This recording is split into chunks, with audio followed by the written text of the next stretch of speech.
Hey, welcome back to It's Just ADHD. Today we're talking about the Diagnostic Ladder. Now, this is something, Tara, you came up with, right? Yeah, so basically, when you get diagnosed with ADHD or autism, and I'm sure this is probably true for other conditions as well, it's a very emotional journey. And there's a lot of very common emotions that people might not realize that everybody else has felt when they were in the same stage, too. And so I wanted to just create a little bit of structure out of it and almost showcase the steps that you commonly see so that people don't feel so alone when they're having all these really big feelings around their diagnosis. Welcome to It's Just ADHD. We're two curious ADHD coaches, and we're going deep on the how, the why, and the strategies to get through the difficult moments and how to make the best of life with ADHD. I'm John, and I've got an adult diagnosis of ADHD. And I'm Tara, and I have a late in life ADHD diagnosis and an even later autism diagnosis. We're going to be diving headfirst into the messy and often complicated research around ADHD and autism. And we're bringing you along for the journey as we break it all down and make sense of everything. Because sometimes it's just life. And sometimes it's just ADHD.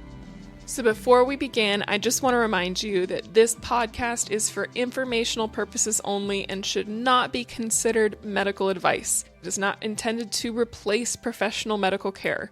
We are not doctors. We don't claim to be. We are just a couple of nerds who find this information and this research really fascinating, and we want to discuss it, but please keep your medical decisions between you and your doctor and keep us out of it. All right, let's begin. It's not just about the moment of receiving the diagnosis. It's the steps, the emotions, the realizations, everything that leads to it and follow it. It's not necessarily like a linear, straightforward path. The ladder is interesting because there's different steps across that journey, and it's nice to have kind of a vocabulary to put it together. Yeah, it's definitely not a linear process, and that's something that I really wanted to showcase with this diagnostic ladder. So I've helped to get a lot of people diagnosed in my life, both friends and actually a lot of coworkers too, which can be a very delicate conversation. I think I'm like up to 15 people now. And not to brag, but I've never been wrong. Like if I've told someone, you should go see your doctor, I think you have ADHD or autism, I'm always right.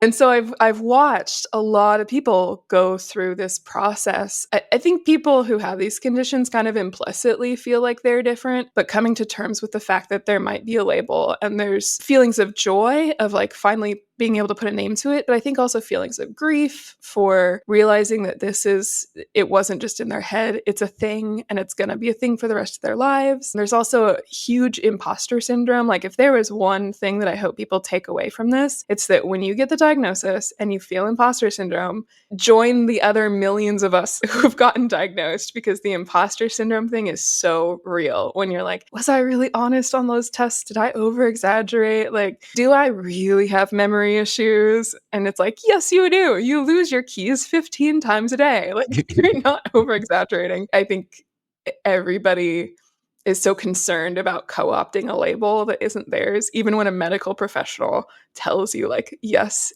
you now get this label, people are like, but what if I'm the exception? So that's kind of the goal of this, is to help normalize all of those really big feelings. Yeah, I know when I got my diagnosis, at first it made so many things make sense. And at first I was like, wait, does it really apply to me? Just like what you're saying. And then I wanted a community so bad. I wanted someone else to talk to share it with, because just talking to my psychiatrist about it wasn't really cutting it for me, which is why I was so happy that we had a chance to connect. And then creating community out of it is, I think, a big goal of what we try to do here, and it can be so beneficial in navigating that. And so just disclosing it, just letting people know that you have a diagnosis can open the door for such amazing conversations and these like really amazing moments. Once you say, hey, I have ADHD, somebody else that has that, the way they light up and brighten up and the whole tone of the conversation changes because you're on the same team now. Totally. And I think I've had people comment before, like, Tara, you think about labels a lot. And I think for me, being autistic, it's because I need to know how to read people. And so I've learned over the years really, really well, right? But when you look away when you look down, when you don't respond to my comment. I need to understand, is it because you're using the neurotypical playbook and I've like offended you? Or is it because you're using a neurodivergent playbook and I don't need to like think anything of it? It's literally just like there's no deeper meaning to it. So I think that's maybe part of why we tend to mutually light up when we have the same diagnosis, because it's like you're using the same user's manual as I am. And so I don't have to think about the Yeah. rules actively. Like I can just assume that you're enough to me. Not that everybody's like the same. We're not a homogenous group, but we're cousins, you know? We experience the world in similar ways, in that the things that are hard for us are hard in similar ways, and that's something to bond over. It like makes you feel less isolated, because when you're in other settings, whether it's school or work, the things that are hard for us, people don't understand, and that separates us. That's isolating. It feels lonely because you don't understand why things are so hard for me when everybody else doesn't seem to think this is weird or challenge or hard. And those experiences, even if Tara, you and I see two different things, hard and easy, we know what it feels like to be isolated. We know what it feels like to feel like we're different. And that alone is enough to bring us together and to know that we're in it, even if it's different. Well, I think that's a great point, is no matter what flavor of neurodivergent you have and what type of presentation you have, that struggle and that sort of perpetual challenge is absolutely a common point. And so it does give us common ground to understand each other, even if we're struggling with different things or in different ways. I also think that societally, we've created a system where people tend to doubt their diagnosis, because you see these articles all the time where it's like, ADHD is overdiagnosed, autism is overdiagnosed, what's behind the spike? And you see comments from people online where they're like, it's a made-up condition. Back in my day, we just disciplined our kids, or crap like that, which is not true. It's like, no, it's genetic. The kids still existed. They're just like deeply traumatized because the world rejected them. And so this diagnostic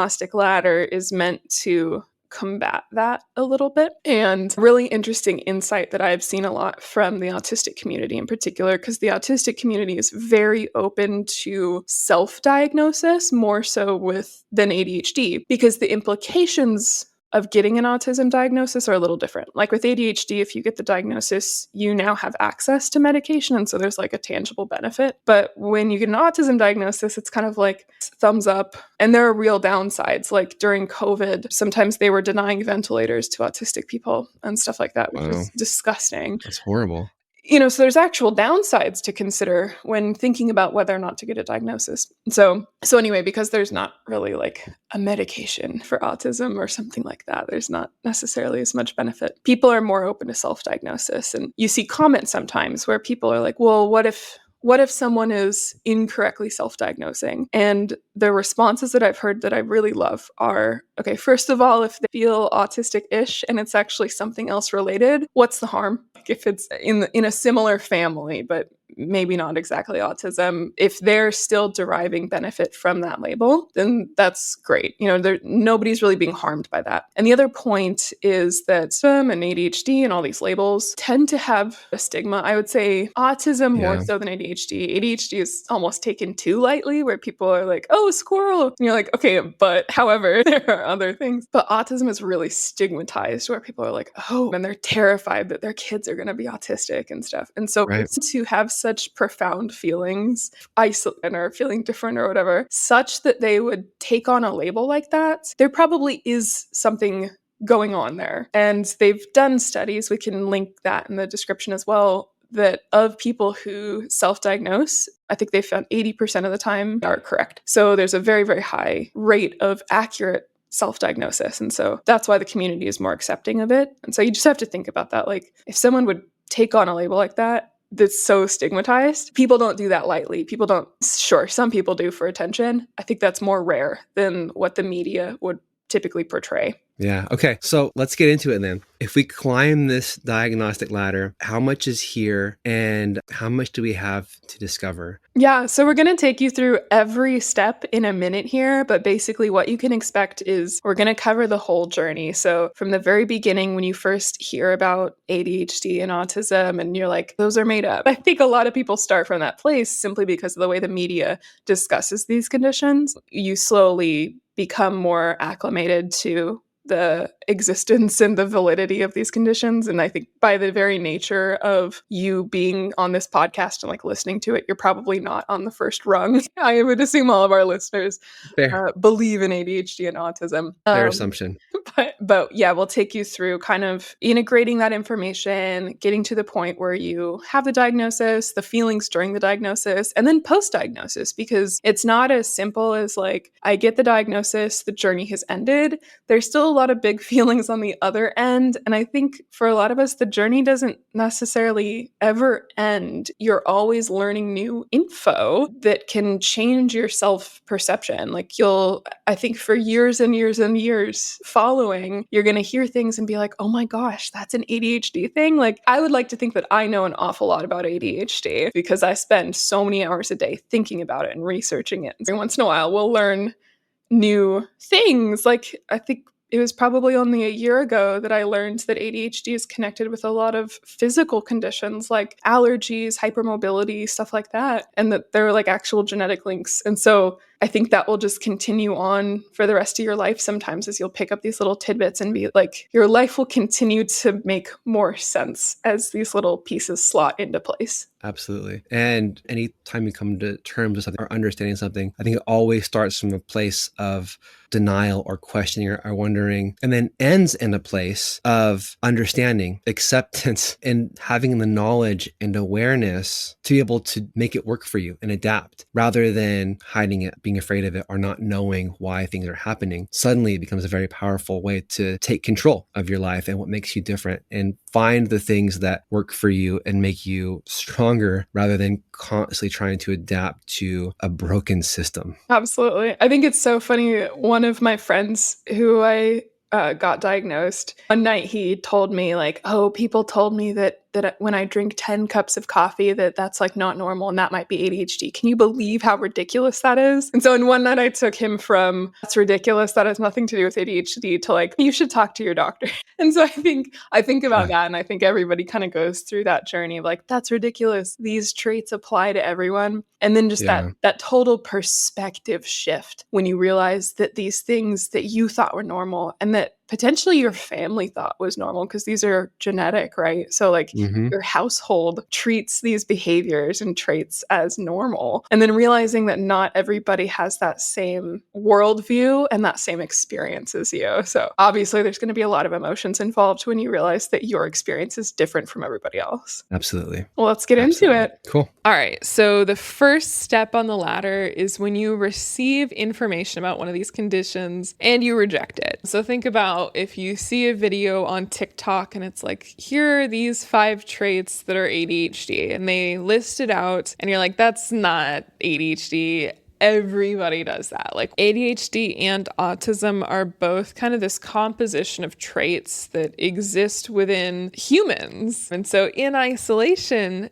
any one of these traits is absolutely not enough to make a diagnosis. And even if you have that trait to the extreme, for both of these conditions, you have to have a minimum number of this collection of traits. And so I think it's very natural to hear about 1 or 2 symptoms and be like, this is like a horoscope. That's how I've heard some people describe it. It's like a horoscope. There's enough things that you could kind of fit it to everyone. That's the first step on the ladder. And a lot of people live on this step. A lot of neurotypicals live on this step because it makes sense, right? Like any of these traits can apply to a certain number of neurotypicals. And so they're absolutely right in saying, this trait doesn't mean that you have autism. That's true. It's when you have a lot of the traits. That's when you should see a doctor. So this is where the journey begins for neurodivergent people, is that they continue to receive the info and they still reject it, but they might internally soften to it. So this is like step 2 on the ladder.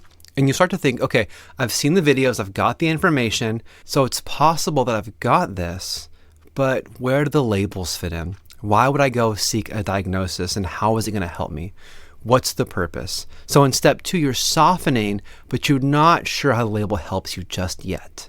And so then, this is the critical one, is step 3. You receive another little factoid. You receive the information in a way that relates to a current problem that you have. And that helps you to see the merit in the label. So maybe at work, you realize that all of the other ADHD people are approaching a problem in a particular way. You know, maybe you learn about bottom-up versus top-down thinking and techniques for how bottom-up thinkers can exist in a top-down one. For folks that don't know, bottom-up thinking is a very common thinking pattern for people with autism versus top-down thinking is very common for neurotypicals. I have to imagine, I think ADHDers are also probably more prone to bottom-up thinking. So maybe you find some info that feels directly relevant to a current problem. This phase is critical because it helps you to see how accurate labels could actually add value to your life. And so that's that piece where you start to soften to the idea of getting a diagnosis or having a label.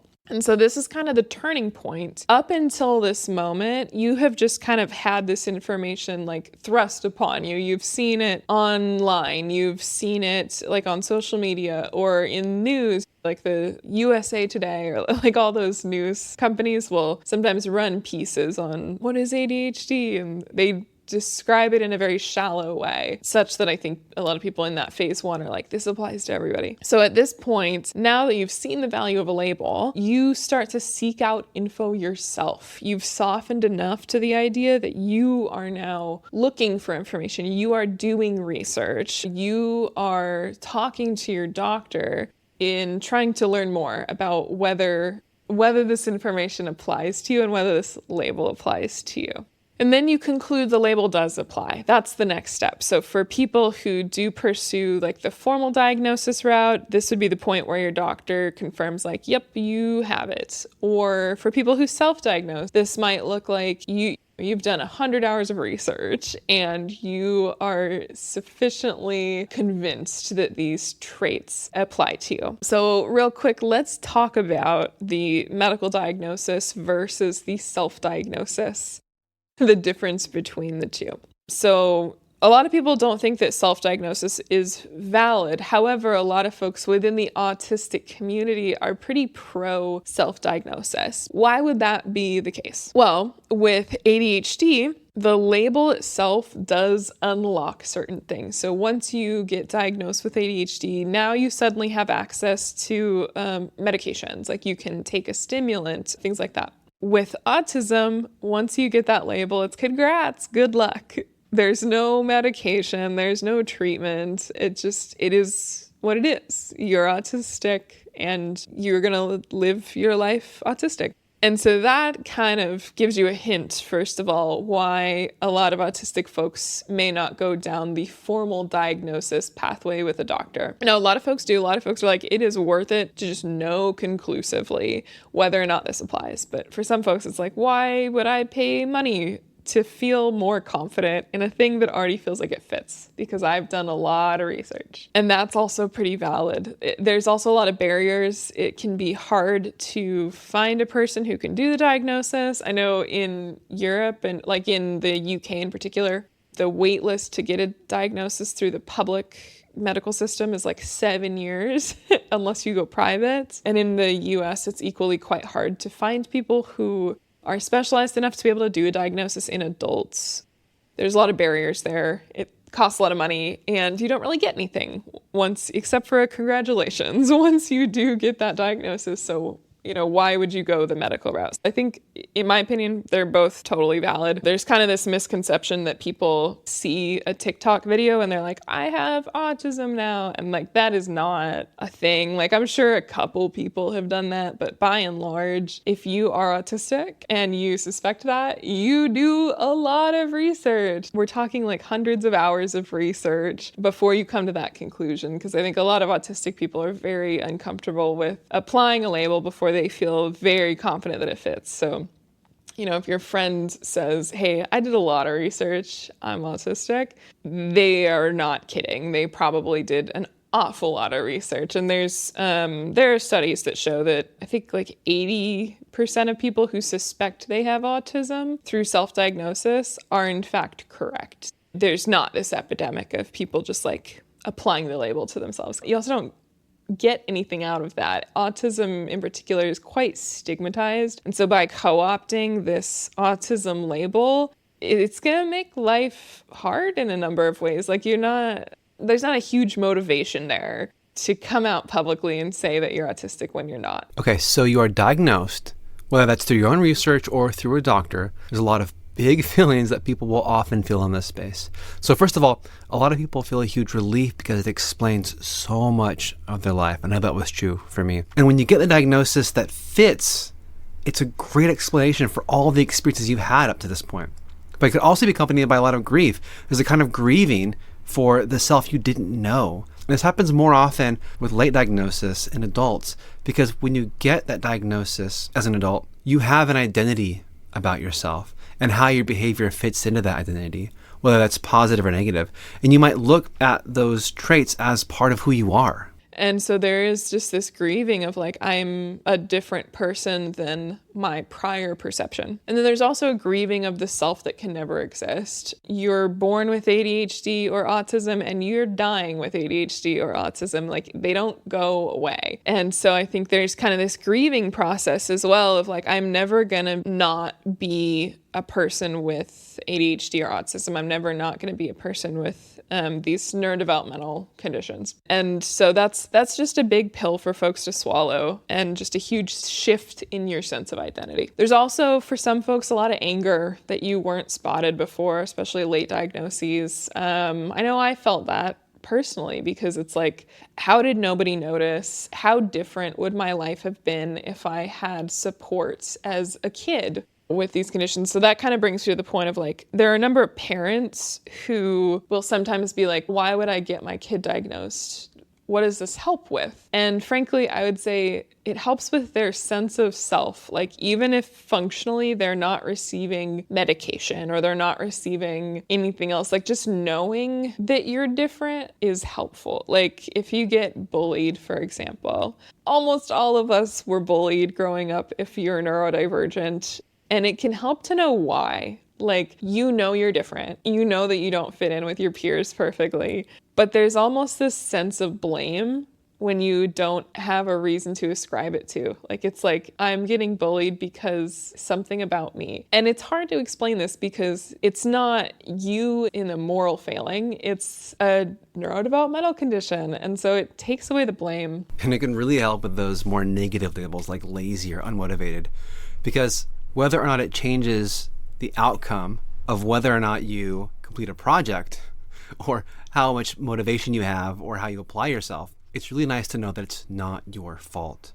It's not an excuse, but it's an explanation.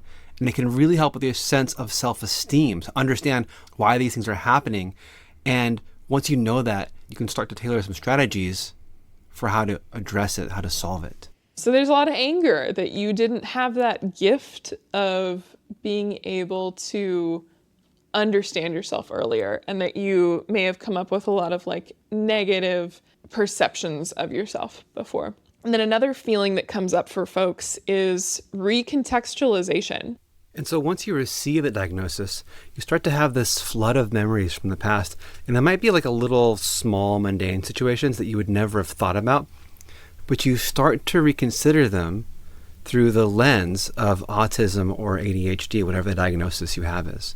And you realize through all those different situations, you can start to look back at your past, and sometimes immediately after diagnosis, you get this rush of memories, like you almost have this flashback of your life. And part of that is because in order to get diagnosed, the diagnostic criteria has to look at childhood and where it's set in childhood.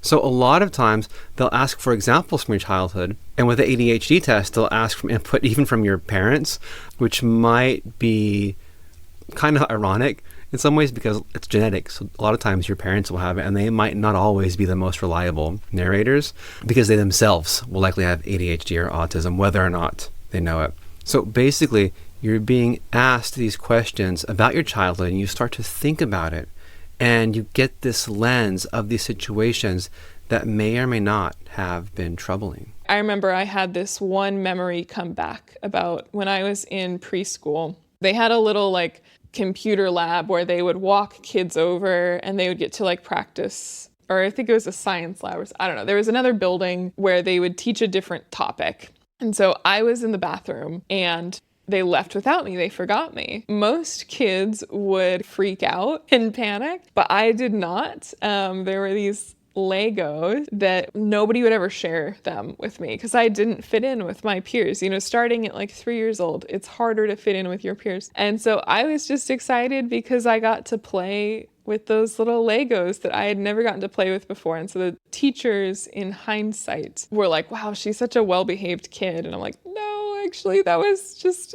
like a little autistic kid finally getting to like play with blocks that got, you know, someone who got excluded. Another memory that came back for me is when I was in preschool, I didn't know how to skip. And so actually one of the teachers did say that I should go get evaluated for like developmental delays. And my parents sent me there, and the person who was doing the analysis was like, your kid is fine, they're normal. Because at the time, you know, you have to keep in mind, almost 30 years ago, they didn't really know what autism looked like in young girls. Oftentimes in that era, if a young girl got diagnosed with autism, it was also because she had like a comorbid intellectual disability. So like kids with like Down syndrome, for example, would also receive the autism diagnosis, but not a lot of little girls got diagnosed back then. And so when I think back on it, there were probably motor issues present as well. Like I did the toe walking thing, but the reason I couldn't figure out how to skip is because nobody explained it to me. And so I remember another teacher took me to the side and she was like, do you know how? And she's like, you step and then you hop. Step, hop, step, hop, step, hop. And then I figured it out immediately. And so it's a lot of other kids understood it inherently, and I just needed instructions. And so in hindsight, it's like that is an autistic childhood memory that I didn't perceive that way at the time. And so when you take a memory like that, isn't something that's like inherently traumatic. Is something that it's just healing to kind of understand and be able to piece together your life using this lens and understand this is why this thing happened to me. This is why I reacted in this way. This is why other people reacted to me in this way. And so there's just a tremendous amount of value in that. So anyway, these are all these thoughts and feelings that you might feel when the label suddenly gets applied to you in a more formal way. This is a really big emotional time. And what's interesting is immediately after that, what happens for a lot of people is they start to backslide. They get imposter syndrome. They might think that they're co-opting a label or that they've convinced themselves they have a condition they might not, and wonder if they're being a hypochondriac, wonder about the accuracy of the tests. And you might start to think, well, everybody does these things. Everybody's got these things. And that could just be your perception, your perspective, your viewpoint, because you might have noticed these similar traits in your parents because they probably have the conditions as well, or in your friend group, because a lot of times people who are neurodivergent will seek each other out and they'll find each other. And so you might be observing those very traits in other people in your life. And that could cause you to wonder how accurate a diagnosis is or how severe, how serious it is. And so people wonder if they exaggerated, and they'll start to get self-doubt even if a doctor has confirmed it. And in addition to that imposter syndrome, people might become more aware of the behavior and they'll notice it. Sometimes that backslide comes with, okay, well, I've got the condition, so now what? What do I do and what does this mean for me? And as you become aware of the symptoms and the traits, you start to look for validation or affirmation. And that kind of evaluation period that happens with yourself and you're comparing to others can sometimes increase the traits, the symptoms, and even that self-doubt and imposter syndrome. And so that's one of those phases that I think is really unexpected, that people don't know is going to hit them, and then it does. And then another step is that your symptoms often get worse after diagnosis because you become acutely aware of them. And I think that one can be a bit of a catalyst to get you out of that imposter syndrome phase, because this is especially common for, I think probably more common for autism, because with ADHD, once you get the label and you get on medication, it's a little easier to accept if you take the medication and you're like, oh, stimulants make me feel calm. Stimulants allow me to do the dishes for the first time. Like I remember the first time I ever took a stimulant, I felt this sense of like it was like a little bit of euphoria, which is pretty normal for like the first time you take a stimulant. But just this like incredible sense of like calm. And then I was able to just walk over and do my dishes. And I'm like, is this what everyone feels like all the time? So I think with ADHD, with the meds, sometimes you skip over the imposter syndrome. A lot of people still do feel the imposter syndrome. The meds work the way that they're expected. You get that sense of calm. You get that sense of like, these are really helping me. And you're still like, yeah, but I'm an imposter. And by the way, even if the meds don't work for you perfectly the first time, a lot of doctors prescribe like Adderall first or stuff in the amphetamine family, which is very strong medication. Like methylphenidate is not as strong. And so the meds don't always work. Even if you do have ADHD, it's not like, yes, the meds will 100% work for you the first shot. And so it doesn't mean that you don't have ADHD if you don't necessarily relate to like the way that I'm describing the med journey. So don't let that like reinforce your imposter syndrome if you're out there listening. But for autism, you know, you're not receiving a medication. You just receive a label and it's like, good luck, have fun, hope the rest of your life goes well. And that's kind of it. And so the symptoms tend to get worse because you realize how many things, like you get the recontextualization, you get the flood of memories, you get the heightened awareness of all of these traits and symptoms, and you're like, oh my God, mind blown, but also your traits are worse. And so it's really common. Like if you look at like Reddit, for example, there are so many Reddit threads where people are like, hey, I just got diagnosed with autism and now I've gotten more autistic. And sometimes people almost be like, is this placebo effect? Like what's happening? But it's not placebo. Really, really common thing to happen just because you're aware now. Like the blinders have come off and you can see it now. And so again, I think that's a good catalyst to get you out of that imposter syndrome phase. And so finally you hit this like acceptance of like, okay, I do have this diagnosis. It applies to me and here's what I'm going to do with it. And then there's kind of this optional phase. Like I think a lot of people have the acceptance and that's the end of the road. But then there's also a lot of people who go on to this kind of continued learning phase where maybe that's why you're listening to this podcast. Like maybe you got the diagnosis years and years ago, but you just want to learn more. That's the phase that I went into as well, where it was like, there are like books written about my brain specifically, and that's pretty cool. And I would like to like learn about that. Like there's an instructions manual for me. That's really cool in my opinion. And so you kind of go into this continued learning thing, and there's so many layers to peel off. I'm not quite at a decade after diagnosis, but we're coming up there pretty soon. And there's still stuff, I'll still learn new things. And I'm constantly researching this stuff. Like I have put thousands and thousands of hours into learning about ADHD and more recently autism as well, because that one was the later, I'm still late diagnosed, but the even later diagnosis for me. And I do think that there's kind of a correlation of the people who do the continued learning and the people who integrate it into their sense of identity. So there's kind of this school of thought. Some people are like, I have ADHD, I have autism, it doesn't define me. Then there's other people that are like, it's like, I personally think of it almost like a personality type. Like I'm like, it's so intrinsically linked to my personality and the way that I perceive the world and the way that for me, it's deeply, deeply linked to my sense of identity. Of all the labels, everybody has labels that kind of apply to them. So you might be like, I am a United States citizen, I am a woman, I am a mother, I am a child, I am a spouse. Like everybody has those set of labels. One of my predominant labels, like one of my foremost labels, I think above all else, is ADHD and autistic. And so I'm on the further end of that spectrum. People fall in different places, but I do think the continued learning folks who really uncover just the layers and layers and layers of how ADHD changes everything in your life, autism changes everything, it affects every part of your life, are more likely to be the ones who integrate it into their sense of identity and beyond just having it as like a sort of a medical label, but as like a sense of self.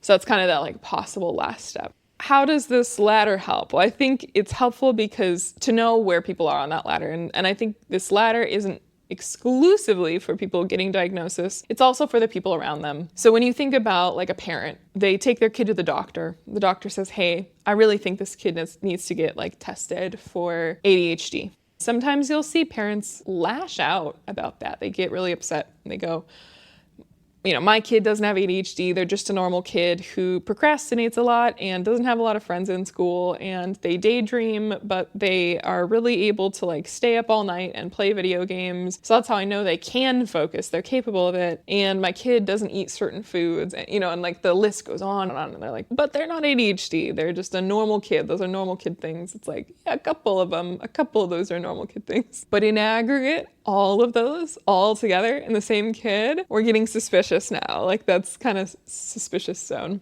But the parents lash out. They're angry about it. They reject it. And that's because they're not at that stage 4 where they're seeking out the info. It's because they're at that stage 1 where they are receiving the info and they're rejecting it. And so maybe they will go down this ladder. They'll start to receive the info. They'll continue to reject it. They'll start to see, hey, maybe it does help my kid to not berate them when they procrastinate on something. Like they start to see the application. Or maybe they don't. Like I think that sadly there are a lot of people who never come to terms with it either. Like if their kid may have these conditions. And again, ironically, they themselves more likely than not also have these conditions, which is why some of the traits feel so normal to them.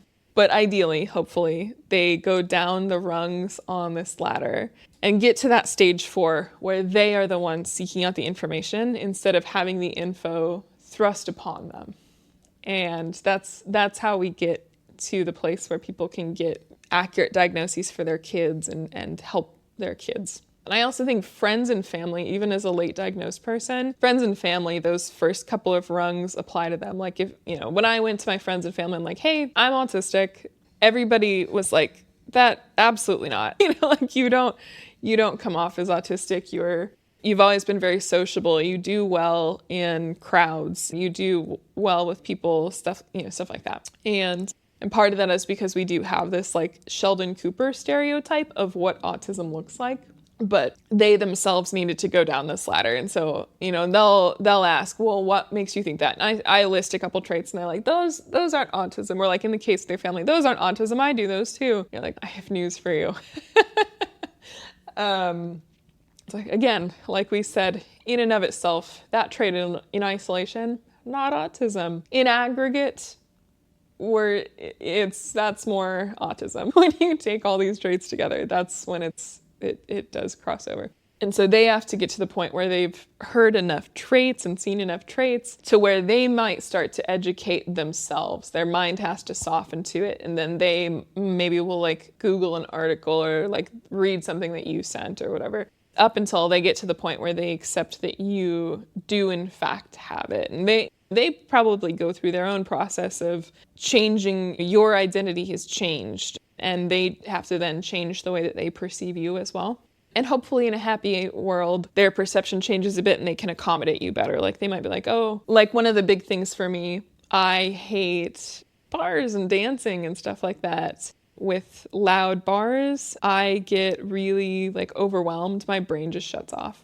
And for a long time, this was kind of the like sense of self. For a long time, I was like, I want to be one of those 20-somethings that goes clubbing and has fun. Why can't I be like that? And so the sense of self is like, there will never exist a version of me that can function within a bar and have fun. And so coming to terms with that, where it's like, I'm never going to be the girl that gets to go have a bunch of fun in a bar and have drinks and like hang out with my friends, because I'm just always going to feel terrible because it's so loud and I get so overstimulated, and it's like, oh my God, yeah, I cannot tolerate bars or clubbing or dancing. I just will never enjoy dancing because I don't know what to do with my hands.